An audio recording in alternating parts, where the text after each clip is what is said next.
আসসালামু আলাইকুম সম্মানিত চাকরি প্রত্যাশী ভাই বোনেরা। সম্প্রতি একটি নতুন নিয়োগ বিজ্ঞপ্তি প্রকাশিত হয়েছে। এটি হচ্ছে কাস্টম এক্সাইজ ও ভ্যাট কমিশনারেট, ঢাকা পশ্চিম। তো আপনারা দেখতে পাচ্ছেন বিস্তারিত গণপ্রজাতন্ত্রী বাংলাদেশ সরকার কমিশনারের কার্যালয়, কাস্টম এক্সাইজ ও ভ্যাট কমিশনারেট, ঢাকা পশ্চিম, ঢাকা। এটি হচ্ছে অভ্যন্তরীণ সম্পদ বিভাগ, অর্থ মন্ত্রণালয়, ঢাকা এয়ারপত্র নং এত, তারিখ 20/11/2024 এর অনুমোদন অনুযায়ী কাস্টম এক্সাইজ ও ভ্যাট কমিশনারেট, ঢাকা পশ্চিম, ঢাকা এর নিম্নে উল্লিখিত শূন্য পদে অস্থায়ী ভিত্তিতে বিধি মোতাবেক নিয়োগের উদ্দেশ্যে বর্ণিত জেলার প্রকৃত স্থায়ী বাংলাদেশি নাগরিকের নিকট থেকে বর্ণিত শর্ত সাপেক্ষে অনলাইনে আবেদনের আহ্বান করা যাচ্ছে। এখানে পদের সংখ্যা হচ্ছে 9টি পদের বিজ্ঞপ্তি প্রকাশ করছি। তো 1 নম্বর হচ্ছে 60 মুদ্রাক্ষরিক কাম কম্পিউটার অপারেটর, গ্রেড হচ্ছে 14তম, বেতন স্কেল হচ্ছে 10,200 থেকে 24,480 টাকা। পদের সংখ্যা হচ্ছে 2টি।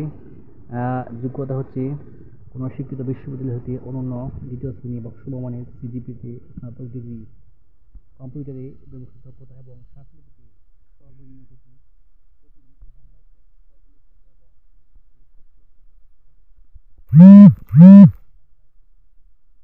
ইংরেজিতে লিখিত রাখতে হবে। যে সকল জেলার প্রার্থীগণ আবেদন করতে পারবেন: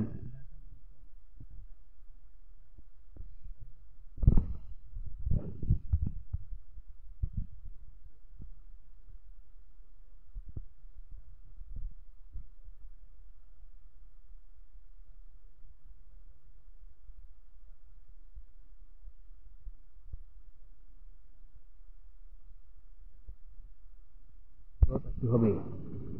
সেম জেলা ঢাকা, মানিকগঞ্জ, টাঙ্গাইল, জামালপুর জেলার স্থায়ী বাসিন্দা। তারপর হচ্ছে ক্যাশিয়ার, 14তম গ্রেড,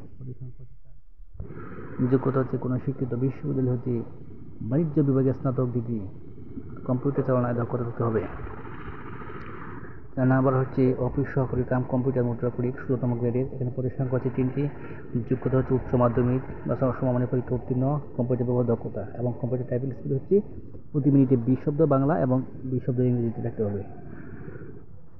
তারপর হচ্ছে ড্রাইভার, পদের সংখ্যা হচ্ছে 2টি। যোগ্যতা হচ্ছে junior school certificate, driving licence এবং গাড়ি চালানো হালকা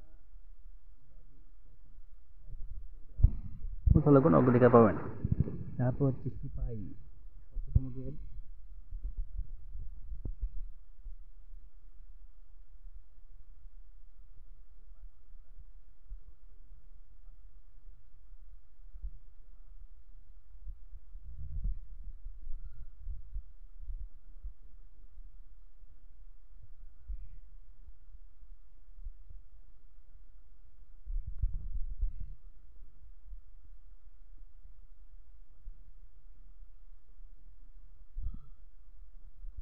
দক্ষতা